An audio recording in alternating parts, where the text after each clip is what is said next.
선생님들 안녕하셨습니까? 참으로 반갑습니다. 예, 오늘 또 지난 시간에 이어서 그들도 제대로 학습하는 수업의 기술이라는 큰 주제 아래 강의를 하도록 하겠습니다. 오늘은 맨 처음에 현행 수업의 걱정거리라는 조금 색다른 제목을 가지고 먼저 말씀을 드리도록 하겠습니다. 현행 수업에는 정말 걱정거리가 많습니다. 그 중에서 정말 선생님들과 더불어서 걱정해봐야 되지 않을까 하는 생각이 들어서 일부러 이것을 교재로 마련했습니다. 자, 또 맨 처음에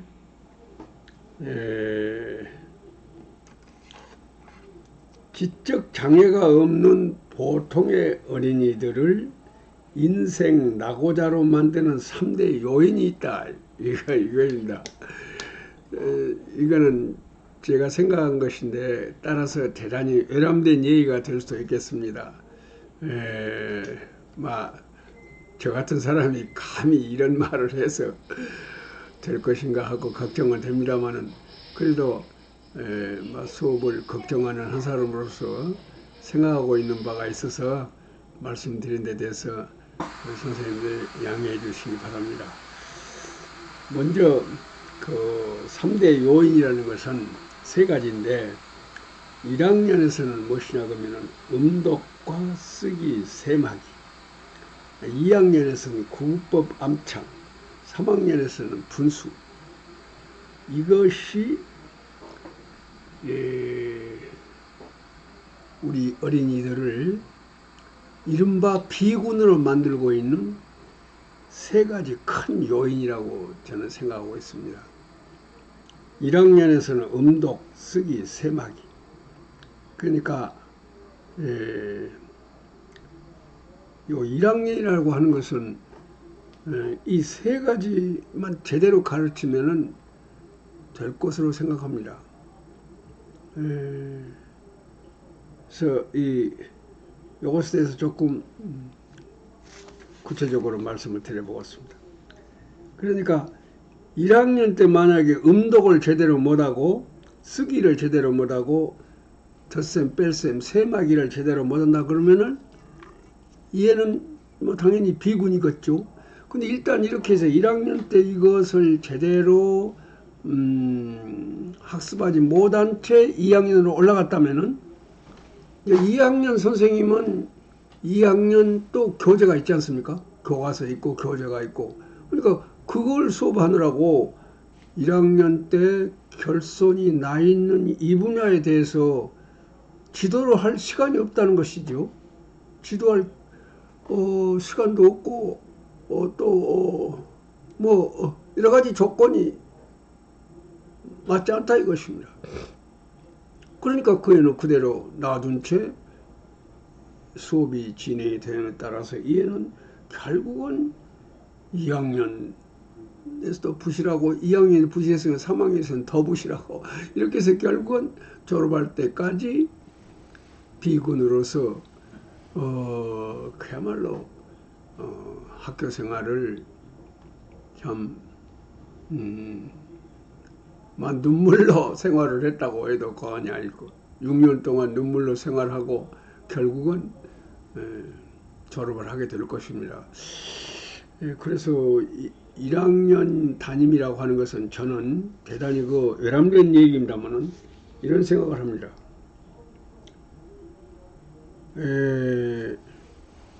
초등학교 1학년 담임 교사는 그야말로 무한 책임이 있다 이것이죠. 어떤 한 개인의 인생을 좌우하는 그러한 책임을 가지고 있다. 따라서 무한 책임이라고 이렇게 저는 생각합니다. 아까 말씀드린 대로요, 음독. 어린이들이 유창하게 글을 읽을 수 있도록 지도할 필요가 있다. 그 다음에 쓰기, 세마기 이것인데요. 제가 경험한 것이 하나 있습니다. 또 제가 초등학교 교장으로 있을 때인데요. 또 그 1학년이 육아급이 있었습니다. 그래서 1학년 교사의 그 참 무한 책임성, 이것을 제가 절실히 느끼고 있어요. 이것은 선생님들의 책임과 동시에 교장의 책임 아니겠습니까? 가령 아까와 같이 그 음독을 제대로 못하고 쓰기를 제대로 못하고 그 덧셈 뺄셈 셈을 제대로 못한다. 그것은 담임 교사가 직접 하여튼 책임자지만은 교장도 또한 책임을 면할 수가 없다 이 말입니다. 그런 걸 잘 지도해라고 교장이 있는 것 아니겠습니까? 그래서 제가 1학년 다니면서 6 선생님을 그러니까 학년 초지요.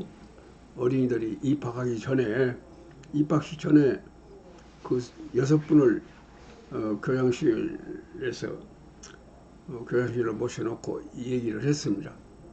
무슨 얘기냐 그러면은 하여튼 우리 학교에서는 가장 1학년 선생님으로서는 가장 적임자라고 생각해서 선생님들을 1학년 담임으로 모셨습니다. 그렇게 전제하고 따라서 1학년 선생님들은 아시다시피 그야말로 1학년 수업이 실패하면은 결국 전 인생의 실패로 이어진다고 하는 사실을 선생님들 너무 잘 알 것이니까 하면서 무슨 얘기를 했냐면은 어쨌든 유창하게 음독을 잘할 수 있게 1년 동안에 지도합시다. 그리고 아까 쓰기를 국어 교과서에 나와 있는 대로 쓰기를 할 수 있도록 하고 그 다음에 덧셈 뺄셈 이걸 잘할 수 있도록 지도합시다. 그래 놓고요. 선생님들에게 그 지도 방법 몇 가지를 조금 이야기를 해 줬습니다.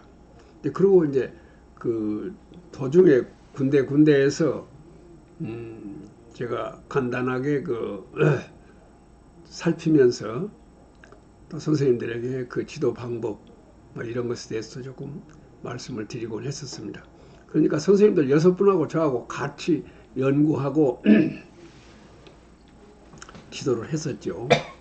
1학기가 끝난 다음에 다시 간단한 조사를 해봤습니다. 조사 방법은요. 그러니까 1학기가 끝난 다음에 읽기를 제대로 하는가, 음독이 제대로 되는가, 이것을 이제 개개 어린이 개개인별로 다 이걸 하는 것이죠. 그때만 해도 1학년들이 40명씩 했었습니다. 그러니까 제가 1학기 동안에 어느 정도로 성취가 되었냐 하는 것을 평가하기 위해서 저는 이런 방법을 썼습니다. 선생님들도 혹시 도움이 될런지 모르기 때문에 말씀을 드립니다. 아주 빠른 시간 안에 점검을 하는 방법입니다. 6학년 어린이들을 1학년 어린이들 수만큼 40명씩이니까 6학년 어린이 우수한 6학년 어린이를 40명을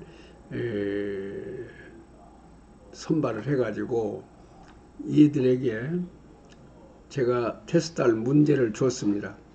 그리고 그것을 1대1로 1학년 한 어린이하고 6학년과 아까 선정된 어린이 1대1로 내가 요구하는 대로 테스트를 하도록 그렇게 했었습니다. 예컨대 읽기 자료를 주고요. 그것을 읽도록 한다 이 말. 어린이들한테 읽도록 하는데 그 읽을 때에 유창하게 읽는 것, 그 다음에 또 어떻게 읽는가에 따라서 5단계로 그 읽기 능력을 5단계로 평가할 수 있도록 어린이들을 훈련을 시켰습니다. 그리고 그 읽는 시간까지 초시계를 가지고 전부 다 이렇게 6학년들을 잘 훈련시켜 가지고 그렇게 하니까요. 금방 되어버려요.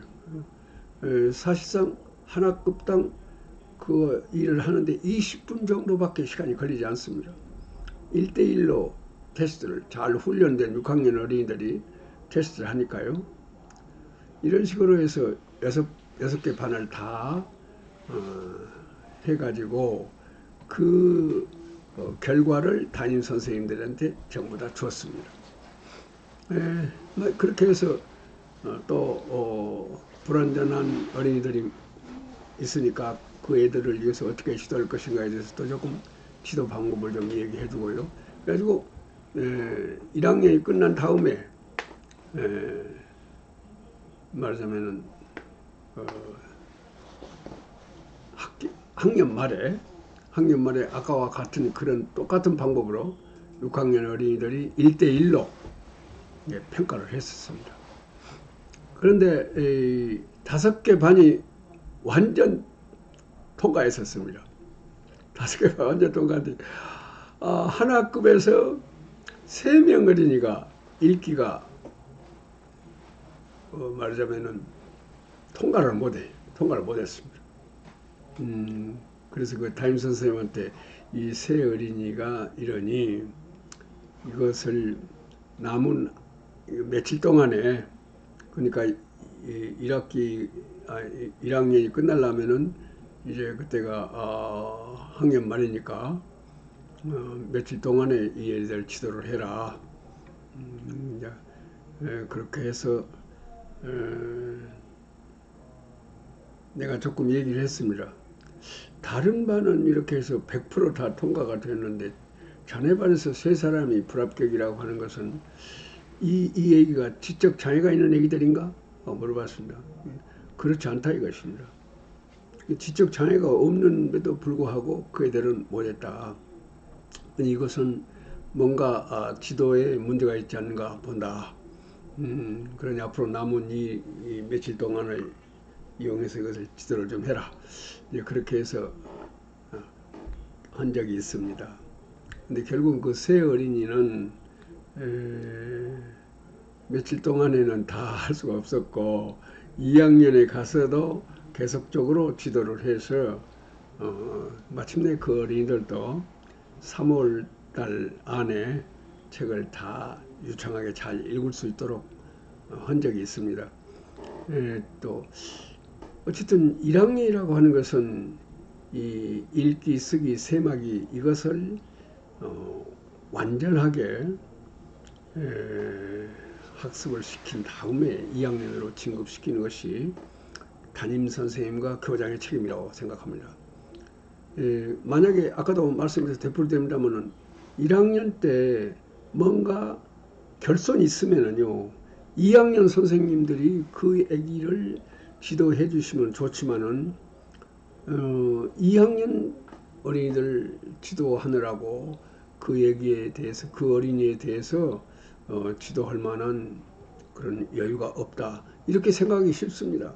원래는 지도해야 되지만은 그래서 결과적으로는 완전히 참 부진하로 초등학교를 일관하게 되는 그런 불행한 사태가 있게 됩니다. 자, 그래서 어쨌든 1학년 담임 선생님은 그야말로 무한 책임을 느껴야 된다 하는 것을 말씀드리고 싶습니다. 그 다음은 2학년에 가서는 뭐니 해도 이 구법 아니겠습니까? 구법을 완전히 외워버리도록 해야 되겠습니다. 구법을 완전히 외우도록 또 이것은 물론 이제 아시다시피 여기는 무엇이냐 그러면은 이것을 통과된 날짜가 언젠가 하는 것을 여기다가 적어준다 그런 말입니다. 여기다가요. 그렇게 함으로써 어린이들이 이거 봄으로써 자기의 성취 그러니까 인간은 자기가 한 행위에 대한 평가가 어떻게 나오느냐 하는 것에 대해서 굉장히 관심을 갖습니다. 자기 행동 결과에 대한 정보를 알고자 하는 그런 인간의 본성이 있습니다. 인간은 자기가 어떤 행동을 했을 때에 그 행동이 어떤 결과로 나타나는가 하는 것에 대해서 금방 알고자 하는 그런 본성이 있습니다. 그래서 이것도 마찬가지로 평가를 해서 여기다가 평가사항을 적어준다. 어디까지 했다든지 어디가 부족하다든지 하는 걸 여기다 좀 써준다 이 말이죠. 그렇게 해준 것하고 그렇게 안 해준 것하고는 엄청 차가 있다고 말이죠. 그래서 반드시 평가를 해준다고 하는 것. 이것을 점수로가 아니라 좀 더 구체적인 것으로. 그 다음에 3학년입니다. 3학년은 무엇이냐? 분수입니다. 3학년 때 분수는 매우 쉽지만은 이것이 잘못돼 버리면은 쭉하니 분수 학습을 실패하게 됩니다. 이거는 지금 요 기타오 노리히코라고 하는 교수가 쓴 책에 있어서 옮겨봤습니다만은 이것은 일본 어린이들 이야기입니다. 요거 초등학교 1, 2학년에는 대부분이 적응하였다 이 말이죠. 그러니까 초등학교 1, 2학년 때는 대부분의 어린이들이 제대로 공부했다 이 말입니다. 그런데 3학년이 되어 가지고 이 뭐가 안 되냐면은 분수가 안 되더라 이 말입니다. 그래서 이게 이 3학년 때 분수를 실패해 버리면은요, 결국은 분수와 관련된 수학의 학습은 거의 안 되어 버린다 이 말이에요. 제가 언젠가 말씀드렸습니다만은 그 고등학교 수학 선생님이 실토를 한 것을 들은 적이 있습니다. 자기가 3학년 때 이 분수를 제대로 몰랐다 이것입니다. 그 언제 그것을 확실히 알았냐? 그러면은 결국 분수의 모든 것을 언제 제대로 알았냐 그러면은 중학교 2학년 때 알았다 이것입니다. 그러면 그때까지는 그러면 어떻게 해서 수학 공부를 했냐 그러면은 이 사람은 역시 조금 머리가 있는 사람이라서 그 어찌해서 그렇게 되는가 이유를 설명할 수 없지만은 하는 방법은 알았다고 말입니다. 알고리즘을 제대로 알고 있었다고 말이에요. 그래서 그 알고리즘에 대해서 설명은 못하지만은 결국 그 알고리즘대로 계산을 해서 답 쓰면 언제나 100점 맞았다 이것입니다. 근데 그것이 분수에 대한 모든 것을 그 초등학교 분수에 대한 모든 것을 알게 된 것은 예컨대 분수의 나눗셈 같은 거 그러잖아요. 나눗수를 이게 역수로 만들라고 곱하지 않습니까? 어째서 역수로 만들라고 곱하냐 하는 것에 대해서는 설명을 못했다 이것이죠. 그러지만은 역수로 만들어서 곱한다. 이 알고리즘을 알고 있었기 때문에 그대로 함으로써 언제나 수학은 좋은 점수를 맞았다 이것입니다. 그러나 그 원리를 알아낸 것은 중학교 2학년 때 비로소 알았다 이것입니다. 고등학교 수학 선생님이 실토한 얘기입니다. 또 요컨대요, 이 분수라고 하는 것을 우리가 실제로 지도를 해봐도 상당히 어린이들에게는 어려운 학습 내용인 것 같습니다. 그래서 이것을 가지고 요 분수 학습의 체계가 이렇게 있지 않습니까? 분수 학습의 체계는 교과서에 보면 이것이 환하게 나와 있습니다. 이 체계에 의해서 가령 3학년이라고 하더라도 2학년 때 배웠던 거, 4학년이라고 하면 전에 배웠던 거, 앞에서 선수학습이라고 그러죠. 이 선수학습 내용에 결손이 있으면은 그 부분을 보충 지도를 해가지고 가야 된다. 그러니까 어떠한 시간을 내서라도 이 3학년 때 분수에 실수하지 않도록 지도할 필요가 있다. 그렇게 생각합니다. 여기에서 선생님들 다 아시는 바입니다만은 아까 그 교수들이 쓴 책을 읽어보니까요, 대개 분수셈에서 실패한 어린이들은 어떤 어린이들이냐 그러면은 이 사고형에 아시다시피 이 세 가지 있지 않습니까? 구상사고형, 혼합사고형, 추상사고형. 근데 그 되게 그 분포가 3분의 1 정도다. 이렇게. 이 사람이 누구냐 그러면 시나카와 후지로라고 하는 일본의 심리학자입니다.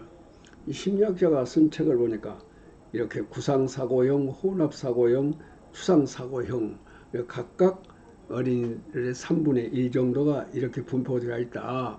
그리고 그것들의 특징은 여러분이 뭐 설명할 필요가 없이 다 아시겠죠. 그런데 말하자면은 이 분수를 제대로 못한 어린이들은요, 대개 어떤 행위냐면 이런 행위다 이것입니다. 구상사고형이다 이 말이에요. 그런데 지도할 때는 어떻게 지도가 이루어지냐면은 추상사고형들이 잘 배울 수 있는 방법으로 가르친다 이거예요. 그러니까 얘들이 잘 배울 수가 없다 이 말이에요. 그야말로 구상사고형에 알맞도록 그런 방법으로 지도를 했었을 것인지 이것에 대한 설명을 뭐 할 필요가 없지 않겠습니까? 선생님은 너무 잘 알고 계시니까. 이렇게 해서 우리는 지금 이쪽에다가 상대의 무게를 두고 수업을 하는 것이 일반적이 아닌가 그런 생각합니다. 선생님들이 의식적으로 그렇고 하지 않지만은 결국은 수업의 결과가 그렇게 되어버린 것이 보통이 아닌가 그런 생각이 듭니다. 제가 참가하는 많은 수업에서 선생님들이 수업하는 걸 보면은 역시 이 추상사고형에 맞게 다시 말하면 추상사고형이 잘 따라오거든요. 이 애들은 우수한 애기들이기 때문에 잘 따라온단 말이에요. 그래서 잘 따라온 애기들을 중심으로 그 애들 중심으로 수업이 이루어지기 마련입니다. 그래서 결국은 이 구상사고형 또는 혼합사고형 이 애들은 결국은 이 추상사고형으로 학습이 제대로 이루어지지 않는다. 학습에 실패한다 이거죠. 우리는 이것을 좀 생각할 필요가 있습니다. 근데 구상사고형으로 수업을 하면은 추상사고형의 어린이들은 제대로 잘 배운다 이것이죠. 그러니까 이 추상사고형의 어린이들은 어떤 방법으로 수업을 하더라도 다 잘 배우게 되어 있다. 그런데 구상사고형 어린이들은 이 자기들이 필요로 하는 구상사고형에 의한 수업만이 받아들일 수가 있다. 이 말. 이 점을 우리는 잊어서는 안 된다고 생각합니다. 자, 지금 세 가지 걱정스러운 점을 말씀을 드렸습니다만은 1학년의 음독, 그 다음에 쓰기, 그리고 계산, 세마기, 2학년의 구법 외우기. 전에는 어린이들이 청소하지 않았어요. 요새 애기들은 청소를 그렇게 안 치면 옛날에는 걸레로 마루를 닦았거든요. 닦을 때에 2는 4, 2, 3은 6 이런 식으로 해서 청소하면서도 그걸 다 외웠어요. 2학년 애기들이. 어쨌든 이 구법을 배울 때는 하여튼 계속해서 외우도록 그렇게 해야 되지 않을까 생각합니다. 그 다음입니다. 결국은 우리가 이때 1, 2, 3학년 때 잘 지도를 하지 않으면은 어떤 결과가 오느냐 하면은 이런 결과가 온다 이 말입니다. 결국은 여기 1학년 때 아까와 같이 그 아주 기초 학습에 부실하게 되면은 여기에 와서는 그야말로 인생 분기로입니다. 그래서 결국 이쪽으로 가뿐다 이 말. 이쪽으로 가야 되는데 1학년 선생님들께서는 그야말로 무한 책임감을 가지고 지도하실 필요가 있겠다 생각합니다. 그리고 1학년 선생님뿐만 아니라 2학년, 3학년에서도 역시 밑에 학년에서 제대로 학습을 했는가, 결손이 있는가 없는가 이런 것을 진단을 잘 하셔가지고 적절한 조치를 피하고 해야 된다고 생각합니다. 이제 그런 어린이들을 어떻게 지도할 것인가에 대해서는 제가 그 지도 기술을 지금 이 강의에서 말씀드리고 있습니다. 이미 말씀드린 것도 있고 앞으로 또 계속해서 수업 기술에 대한 말씀을 드리도록 하겠습니다. 참고를 해주셨으면 좋겠습니다. 그 다음에 우리가 걱정스러운 일이 또 한 가지, 다른 각도에 또 한 가지 있습니다. 이것은 제 생각에 의해서 걱정스러운 일이라고 했습니다. 여기 보면은 학교 수업과 학원 수업. 근데 지금 조금 학부형들 생각이 학교 수업보다도 학원 수업을 좀 더 중시하는 그런 결코 바람직하지 않는 그런 의식이 있는 것 같습니다. 근데 학원 수업과 학교 수업은 근본적으로 다르죠. 학원 수업은 어떤 특징을 가지고 있는가? 교사가 가르쳐주는 지식을 받아 배운다 이것입니다. 수업이라고 하는 것은 어쩝니까? 교사, 그 다음에 매체, 그 다음에 어린이, 이 3자가 교호작용을 하는 것 아니겠습니까? 그런데 이따가 그것에 대해서는 조금 여기서 가서 다시 말씀드리겠습니다. 학원 수업이라는 것은 무엇입니까? 그야말로 학원에 있는 선생님이 지식을 가르쳐주고 그것을 어린이들은 받아 배워서 외웁니다. 이렇게 해서 얻어진 지식을 우리는 결과로서 지식이라고 그럽니다. 결과로서의 지식이 주입된다 이 말입니다. 이것은 입시에 대비하는 능력을 기르는 것이 학원 수업입니다.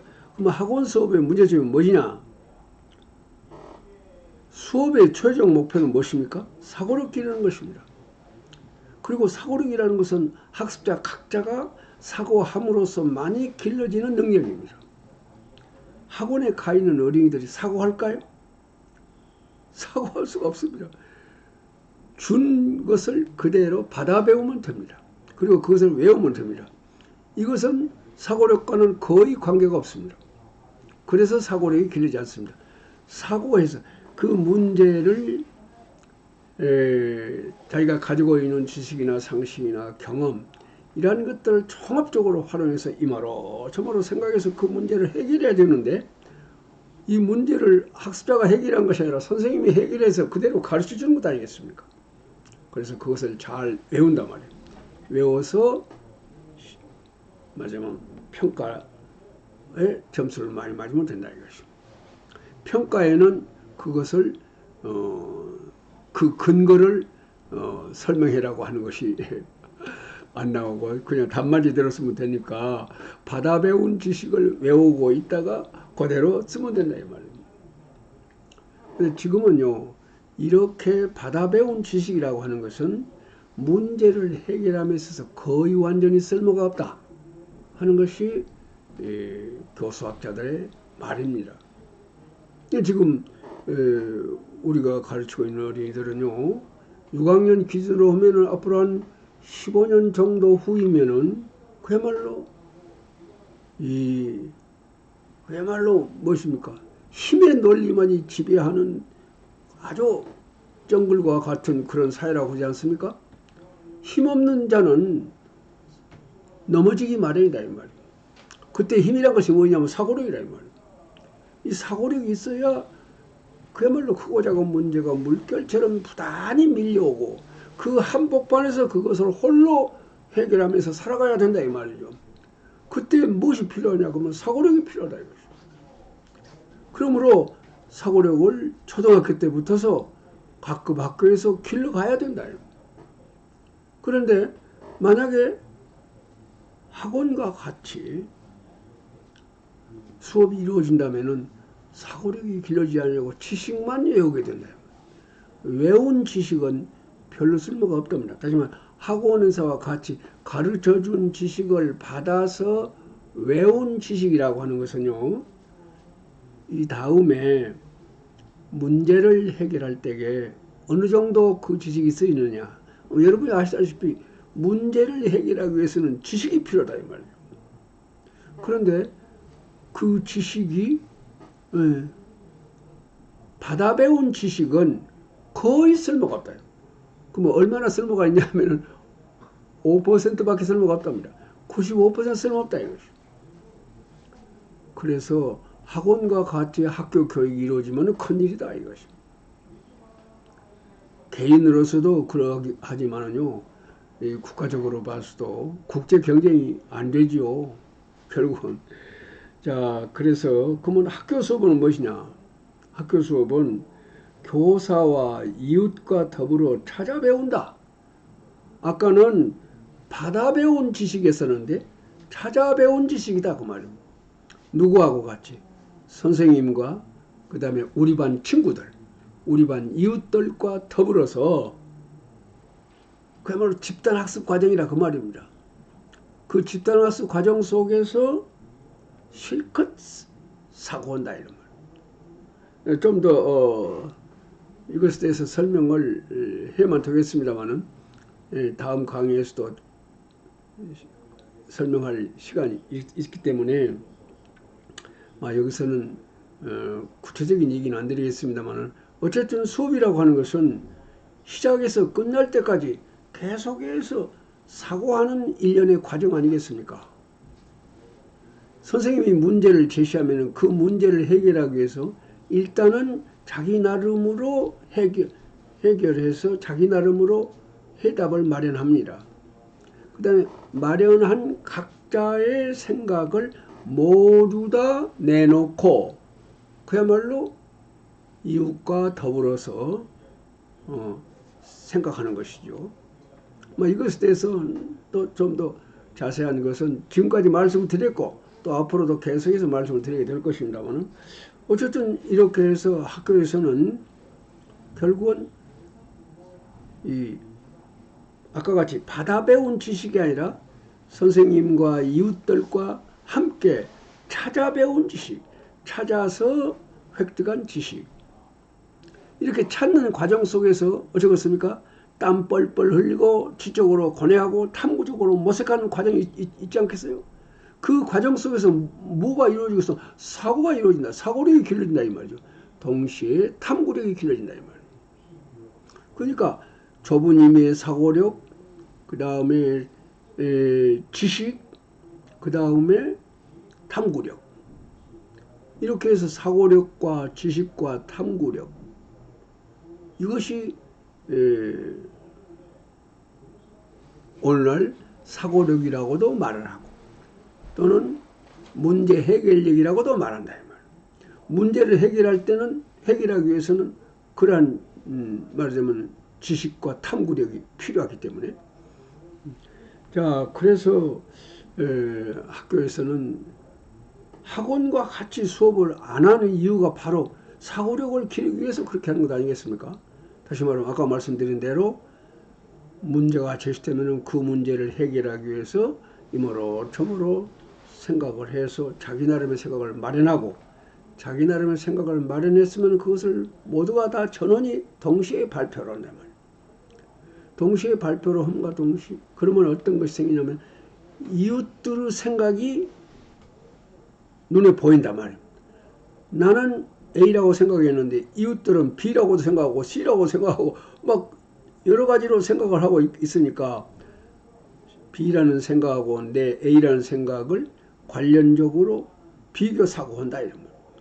그래서 거기서 하고 내 생각을 일부를 고치기도 하고 또는 거기서 배우기도 하고 배워서 내 생각을 보다 더 건전한 지식으로 만들기도 하고 이렇게 해서 말하자면 비교 사고가 활발하게 이루어짐으로써 결국 소박했던 나의 생각이 향상적으로 변형돼서 아주 결국에 가서는 옳은 생각을 알아낼 수가 있다. 근데 그 과정에서 많은 사고를 함으로써 사고력도 길러지고 결과적으로 전이가 높은 지식이라고 그러죠. 그렇게 땀 흘려서 얻은 지식을 우리는 전이가 높은 지식이라고 한단 말이에요. 근데 그 지식 그리고 또 동시에 탐구력도 길러진다 이 말이에요. 이 세 가지 사고력과 전이가 높은 지식과 그 다음에 탐구력 이 세 가지를 통틀어서 문제 해결력 또는 사고력이라고 한다고 합니다. 이 힘은 언제 쓰이냐고 하면 내일 새로운 문제에 부딪혔을 때에 쓰임과 동시에 이 다음에 아까 말씀드린 대로 정글과 같이 정말로 힘없는 자가 살아갈 수 없는 그 어려운 세상을 살아갈 때에 여러 가지 문제를 많이 해결해야 되는데 그때 그 지식이 쓰인다 이 말, 탐구력이 쓰인다 이 말, 사고력이 쓰인다 이 말. 다시 말하면 문제 해결력이 쓰인다 이런 말입니다. 그 얼마나 쓰이냐? 그러면은 그 교수학자들이 말한 바에 의하면 95%를 살렸을 수가 있다. 아까와 같이 실컷 생각하고 이웃과 더불어서 생각하고 그야말로 땀 뻘뻘 흘리고 지적으로 고뇌하고 탐구적으로 모색해서 획득한 지식은 95%가 쓰인다 이것입니다. 이것은 제가 한 말이 아닙니다. 최근에 참 유명한 교수학자들이 이구동성으로 합의된 얘기입니다. 자, 우리가 5%밖에 쓸모없는 지식을 가르칠 것이냐, 95%가 쓰이는 지식을 가르칠 것인가? 두말할 것도 없죠. 그러기 위해서는 수업이 어찌하였겠습니까? 학원식으로 돼서는 안 되겠다 이 말. 학원의 지식이라고, 학원에서 배운 지식이라는 것은 입학할 때에, 평가할 때에, 입학시험을 볼 때 평가할 때만 쓰이고 평가가 끝나면 다 잊어버린다 이 말이죠. 그리고 동시에 별로 쓸모가 없다. 자, 우리는 학교 수업이 어떻게 이루어져야 하느냐. 그래서 학원 수업과 학교 수업이 다르다고 하는 것을 인식할 필요가 있겠다. 그래서 학원에서 배웠으니까 하고 우리가 안심해서는 안 되겠다. 학원에서는 그야말로 가르쳐준 지식을 받아 배웠다 이 말이죠. 받아 배운 지식은 5%밖에 안 쓰인다 이것이죠. 학교가 그야말로 95% 쓰이는 전이가 높은 지식을 학교가 수업 속에서 길러야 쓰겠다. 이런 거. 그래서 학원 수업과 학교 수업이 엄연히 다르다고 하는 것을 생각하고 학원에서 공부했으니까 이런 생각을 하고 조금 가볍게 수업하는 것은 정말 금물이라고 생각합니다. 자, 지금 이 얘기는 대단히 외람됩니다만 학원과 학교 수업이 어떻게 다른가 하는 말씀을 드렸습니다. 그 다음에 또 대단히 걱정스러운 우리 현실 하나를 말씀을 드리겠습니다. 교과서와 노트를 사물함에 넣어두고 다니는 그 글자를 좀 크게 썼습니다. 회개한 현상이 있다. 나 여기서 회개하다고 그랬습니다. 이게 정말 회개하다. 또 제가 제 외손자가 이번 학기에 1학년으로 입학을 했어요.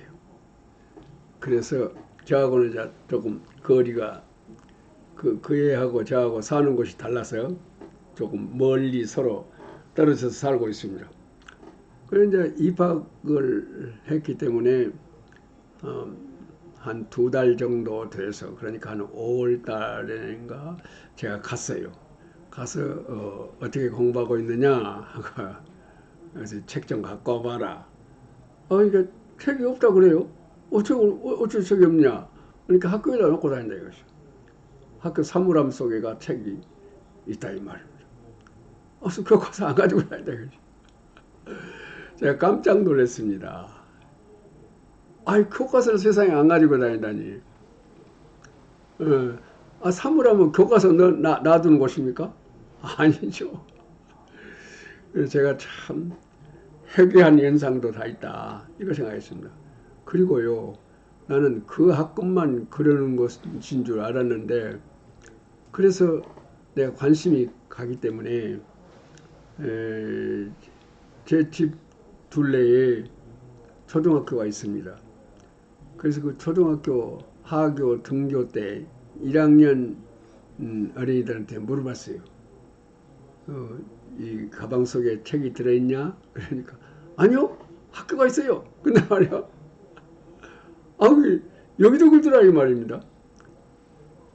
다른 도시인데 그래서 이게 어느 특정한 학교만이 하는 일이 아니구나 싶어서요. 다른 학교 가서도 좀 알아봤습니다. 등교하고 하교할 때 가면 애기들 다 만나거든요. 그래서 물어보니까 이게 내가 가는 곳마다 모든 학교에서 다 그래요. 그런데 1학년만 그런 것이 아니라 2학년도 3학년도 6학년도 그러더라고요. 각 학년이 다 그래요. 근데 어쩌다가 교과서를 가방 속에다 넣어갖고 다니는 어린이를 볼 수가 있었습니다. 제가 깜짝 놀랐어요.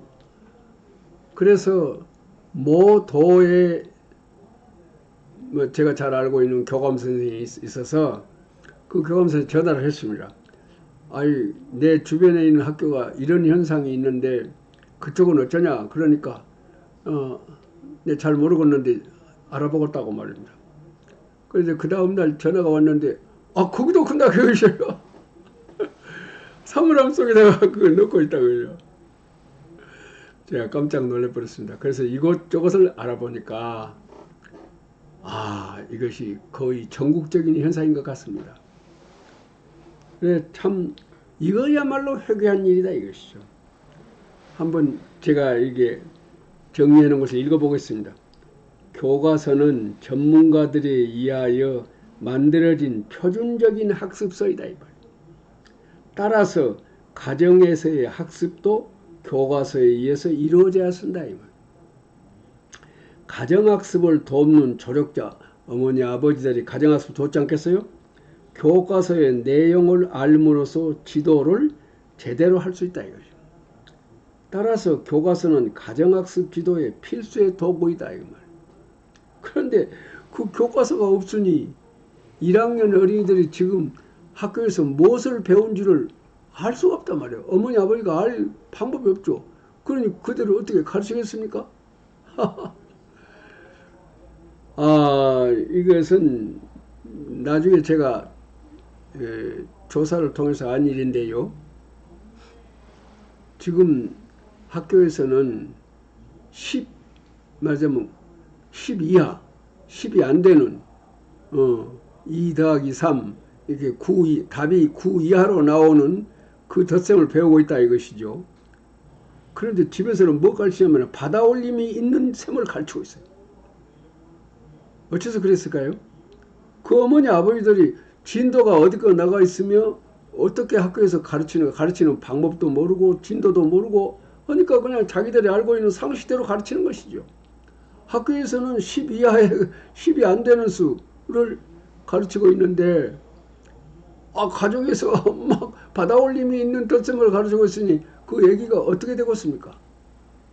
결국 그렇게 해서 수포자가 만들어지는 거란 말이에요. 그래서 또 제가 지금 책을 하나 마련했습니다. 1학년 수학책을 마련했는데요.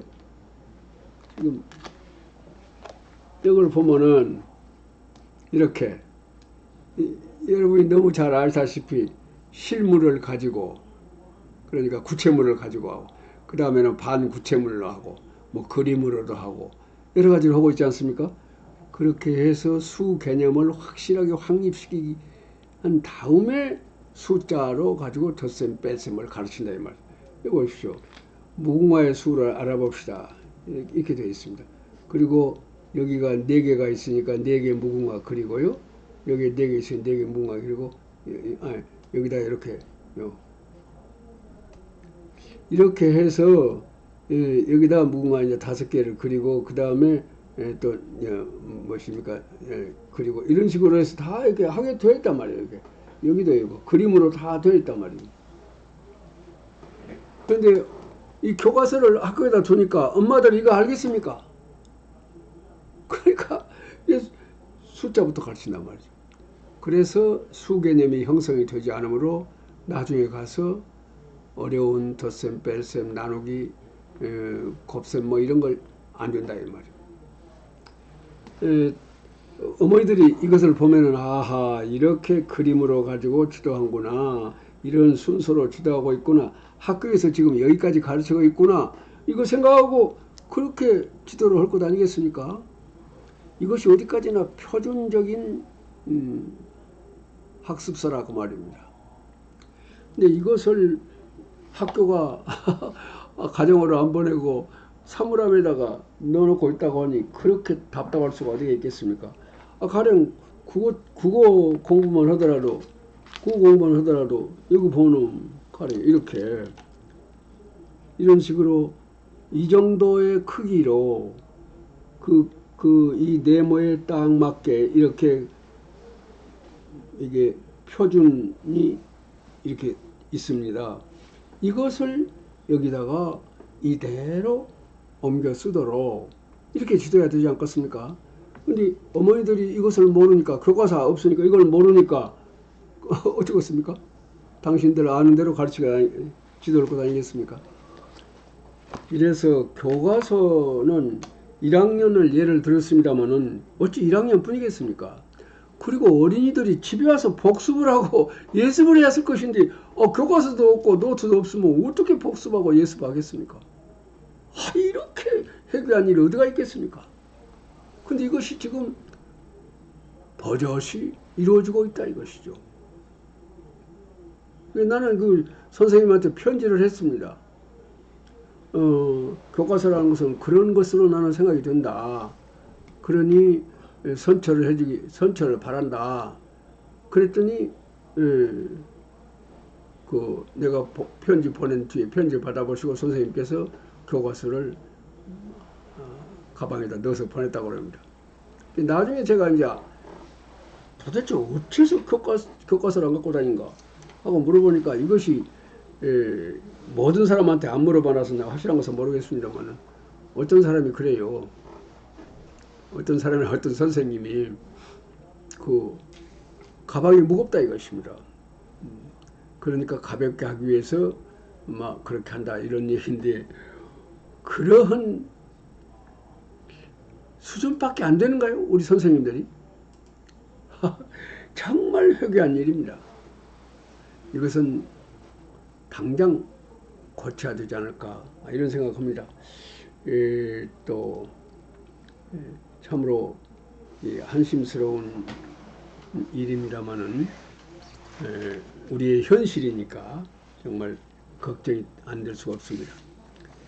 또 그 다음에 오늘날 우리 수업 여러 가지 문제가 있어서 그것과 관련이 있습니다만은 지난번에도 잠깐 이 말씀을 좀 드린 바가 있습니다만은 대단히 걱정스러운 현실이 하나이기 때문에 말씀을 드려보도록 하겠습니다. 또 제가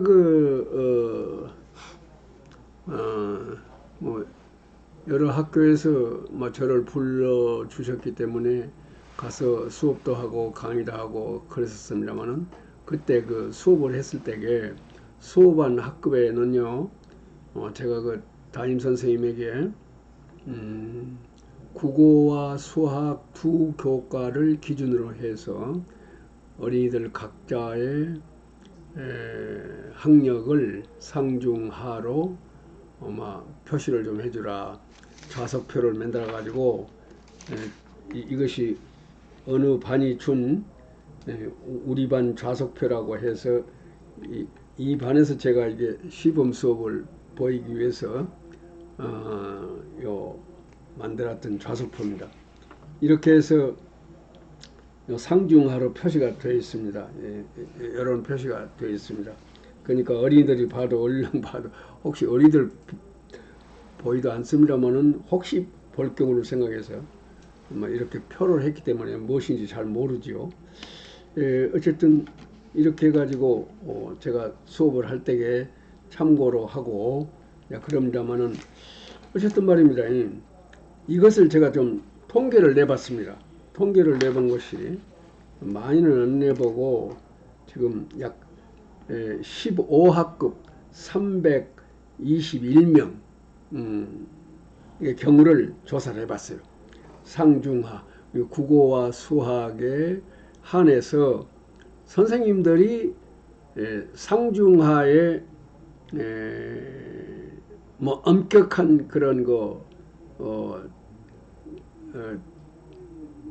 평가 관점을 주지는 못했습니다만 선생님들 각자가 말하자면 판단해서 상중하로 한 것을 제가 그것을 전부 내보니까요. 상위 35%, 중위 36%, 하가 29%, 321명을 이렇게 평가가 나와 있어요. 그러니까 약 3분의 1씩 아니겠습니까? 그리고 그만큼요 하 어린이 이른바 비군이죠. 이렇게 있다는 것입니다. 이것이 현실이고 또 제가요 어느 소규모 학교에서 저한테 그 소인수 학급에서 수업을 어떻게 하는가 시범을 좀 해달라 그래서 가봤습니다. 저는 그 교장으로 있을 때에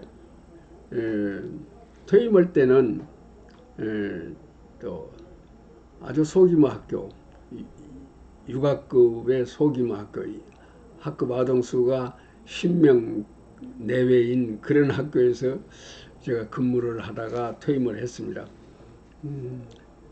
그래서 그 소인수 학급에서의 수업을 어떻게 할 것인가에 대해서 그때 꽤 좀 연구를 좀 했거든요.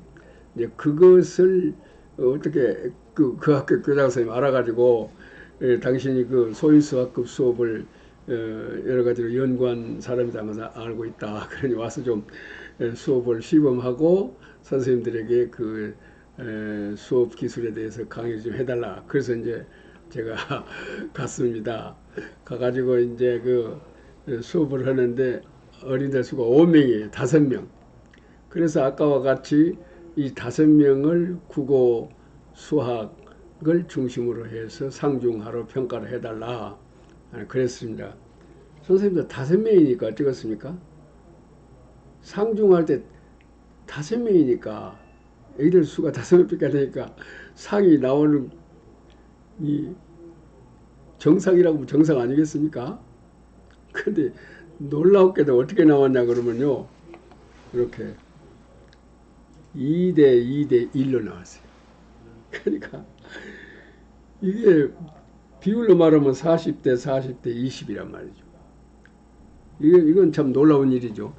5명 그야말로 극소인수 학급임에도 불구하고 이런 비율로 나왔단 말이에요. 그러니까 다른 30명이나 20명 뭐 이렇게 많은 학급 그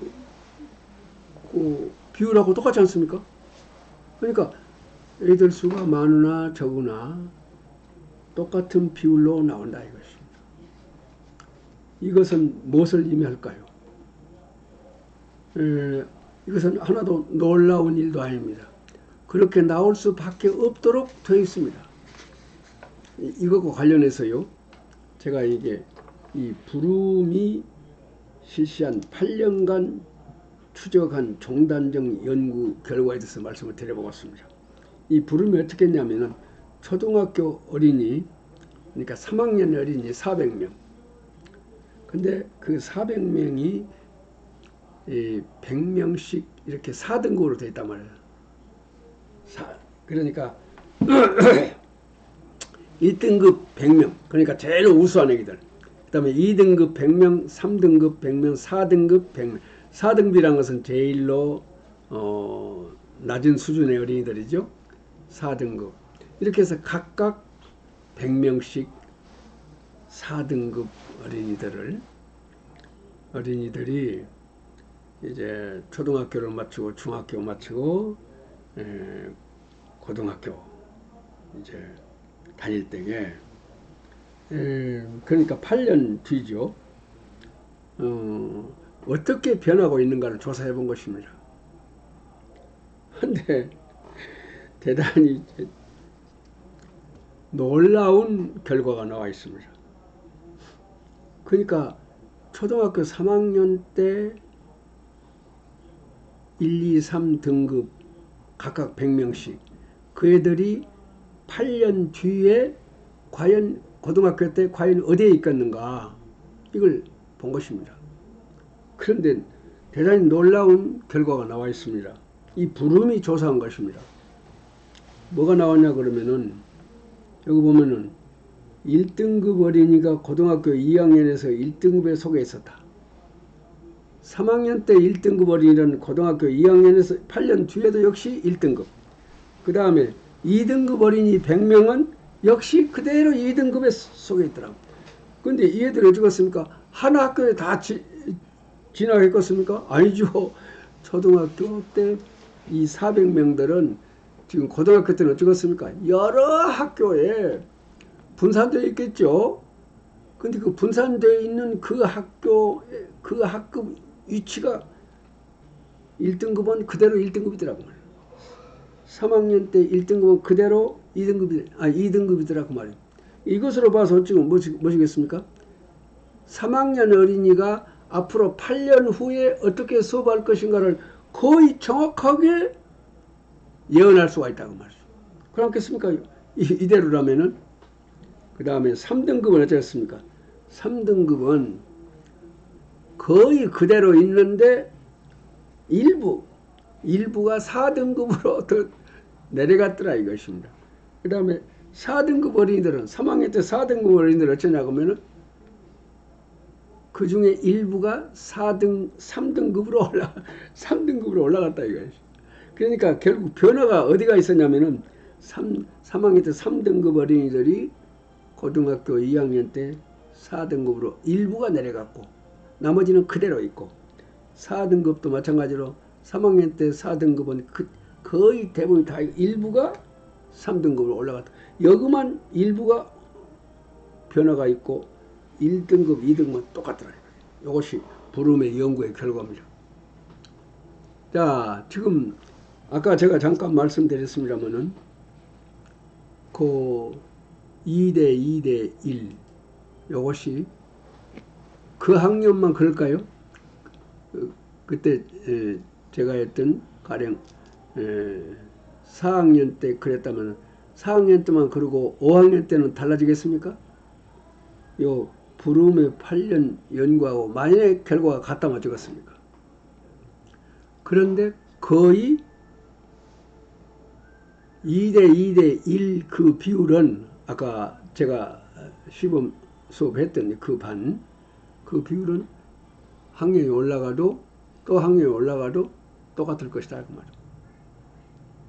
현재와 같은 상황에서는 같을 것이다 그 말이에요. 이것이 뭘 말하냐 그러면요, 결국은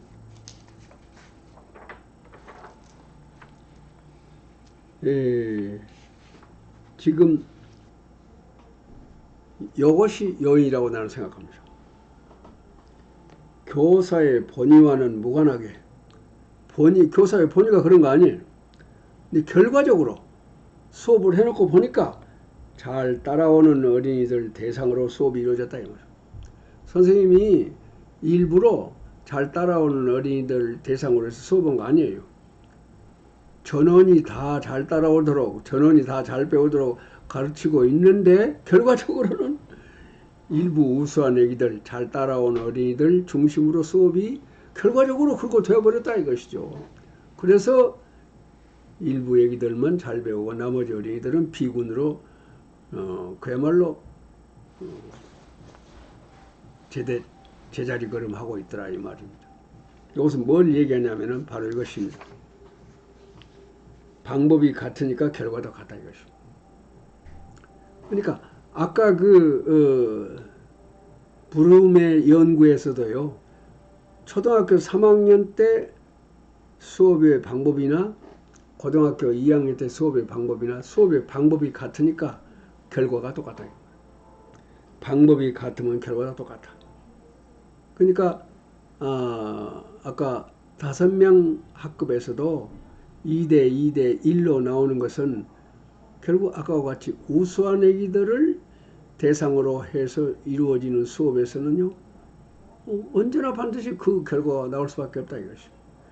지금 우리 선생님들이 하고 계시는 수업이 일반적으로 이렇습니다. 잘 따라오는 어린이들을 대상으로 수업이 이루어진다 이것이. 동시에 자기류의 방법으로 가르친다. 이 두 가지가 큰 요인입니다. 잘 따라오는 어린이를 대상으로 해서 결국은 그 애들을 대상으로 한다는 것은 그 애들이 잘 배우는 방법으로 수업한다 이것입니다. 그것이 바로 자기류의 방법이다 이 말이에요. 그러면 자기류의 방법 아닌 다른 방법으로 수업하는 것이 있냐? 이렇게 선생님 물으시겠죠? 있습니다. 우리가 연구해야 할 것은 바로 그것입니다. 자기류가 아니라 그야말로 표준화되어 있는 수업의 기술이 있다 이것이죠. 예를 들면은 의사가 환자 치료를 할 경우를 예를 들어보겠습니다. 맹장을 앓고 있는 환자가 있습니다. 수술을 해서 맹장을 떼내고 치료를 해야 됩니다. 이 의사는 뭘 알고 있을까요? 맹장에 관한 가장 최신의 지식을 제대로 다 알고 있다. 맹장에 대해서. 물론 이제 이 사람은 맹장뿐만 아니고 지금 맹장을 예를 들고 있기 때문에 맹장의 모든 것을 다 알고 있다. 지식으로서 모든 걸 다 알고 있다. 동시에 맹장염을 어떻게 다루느냐, 다시 말하면 수술을 어떻게 하느냐, 그걸 또 어떻게 치료하느냐 하는 것도 다 알고 있다 이 말. 다시 말하면 이론과 실제 기술을 제대로 다 알고 있다. 그래서 이 의사는 맹장 수술을 할 수 있는 것입니다. 그러니까 자기 방법으로 하는 거 아닙니다. 그야말로 전문가들이 전문적인 시설이 되어 있는 그러한 연구소에서 실제로 환자를 대상으로 해서 그야말로 임상적으로 실험을 다 한 것이란 말이죠. 근데 이와 같이 수업도 이론과 함께 그 이론대로 어린이들이 학습할 수 있도록 다시 말하면 수업의 최종 목표는 사고력을 기르는 것이다. 사고력은 어린이 각자가 사고할 때 길러지는 능력이다. 이것이 이론입니다. 이것을 그대로 어린이들의 사고력이 그대로 길러질 수 있도록 하기 위해서 어찌 하겠습니까? 그 이론만 알고 되겠습니까? 아까 같이 맹장이란 무엇이냐는 이론만 알고 수술할 수 있겠습니까? 못하지요. 마찬가지로 이론을 알고 있더라도 안 된다. 그 이론대로 어린이들을 변화시킬 수 있는 기술이 있어야 하잖아요. 그래서 이와 같이 이론과 기술을 가지고 있을 때 비로소 그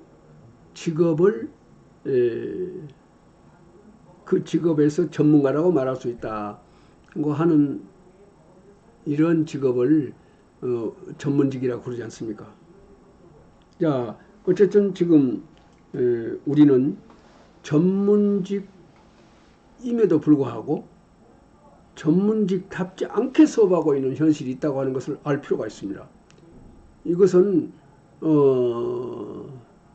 참 외람된 말씀입니다만은 이것은 어쩔 수 없는 현실이고 사실입니다. 우리는 교수학의 이론을 잘 알아야 됩니다. 동시에 그 이론대로 아까 사고력의 예를 들었습니다만 실제로 우리는 어린이들 각자 한 사람 한 사람의 어린이한테 사고력을 길러야 됩니다. 그러려면 어찌 하겠습니까? 얘들아, 사고력이라는 것은 사고했을 때 길러지는 능력이다. 그러므로 사고해라니까 하고 만날 그래봤자 사고할 수 있겠습니까? 사고해라 아무리 선생님이 강요를 해봤자 사고 안 됩니다. 실제로 어린이들이 사고를 할 수 있도록 그 기술을 선생님이 가지고 있어야 돼요. 그리고 그 기술대로 어린이들을 지도했을 때 어린이들이 그야말로 이모로 저모로 사고해서 문제를 해결하는 과정 속에서 사고력을 기르고 문제도 해결하고 그래서 지식이 형성이 되고 이래야 된다 이것입니다. 근데 대단히 유감스럽게도 우리는 자기류의 방법으로 수업하고 있는 경우가 대단히 많다. 감히 제가 말씀을 드립니다. 또 왜 이런 말씀을 드릴 수 있냐면 나는 약 1200여 개의 학급의 수업을 참관한 적이 있습니다. 그것도 거의 전국의 이곳저곳에서 표집된 학급에 가서 실제 수업을 제가 하기도 하고 또 수업하는 것을 보기도 하고 그랬었습니다. 내가 본 1200여 개의 수업은 내 눈으로 볼 때는 모두가 다 자기류로 수업하고 있었습니다. 그리고 그 수업의 결과는요, 그야말로 AB 양군으로 분열되는 예외의 학급이 하나도 없었습니다. 대단히 참 한심스러운 현상을 봤는데요. 그것은 왜 그럴까? 말하자면은 이 부진화를 비군을 만들지 않도록 수업이 이루어져야 되지 않겠어요? 그러기 위해서는 기술이 있어야 하는데 그 기술을 선생님들이 가지고 있지 않단 말이에요. 그 기술을 우리를 지도해 주신 높은 자리에 있는 선생님들이 가르쳐 줘야 되겠는데 우리를 안 가르쳐 주거든요. 안 가르쳐 주니까 선생님들은 어쩌겠습니까? 결국 자기 방법으로 가르칠 수밖에 없습니다. 그래서 우리 선생님들이 지금 자기류로 수업하고 있는 책임은 전부 다 높은 자리에서 계시는 그 어른들한테 책임이 있다고 나는 생각합니다. 그분들이 그야말로 선생님들에게 어린이들에게 아까 예를 들자면 사고력을 기르는 구체적인 방법을 다 가르쳐 줘야 되는데 그것을 가르쳐 주지 않는데 그 사람들의 책임이 있다고 생각합니다. 앞으로 우리 선생님들께서는요 이것에 대한 공부를 많이 했었겠다 이런 생각을 합니다. 또 여러분이 잘 아시다시피 이 뉴턴이나 또는 파브르, 에디슨, 아인슈타인 이런 분들이 그야말로 전형적인 저학력가로 그 담임 선생님들한테 그렇게 처우를 받았다고 그러지 않습니까? 그런데 이 가정에서 그야말로 이 어린이들은 그야말로 천재 아니겠어요? 천재가 잘 배우는 방법으로 엄마 아빠들이 지도를 했단 말이죠. 그래서 이 천재를 발휘해서 이렇게 훌륭한 어른들이 되는 것입니다.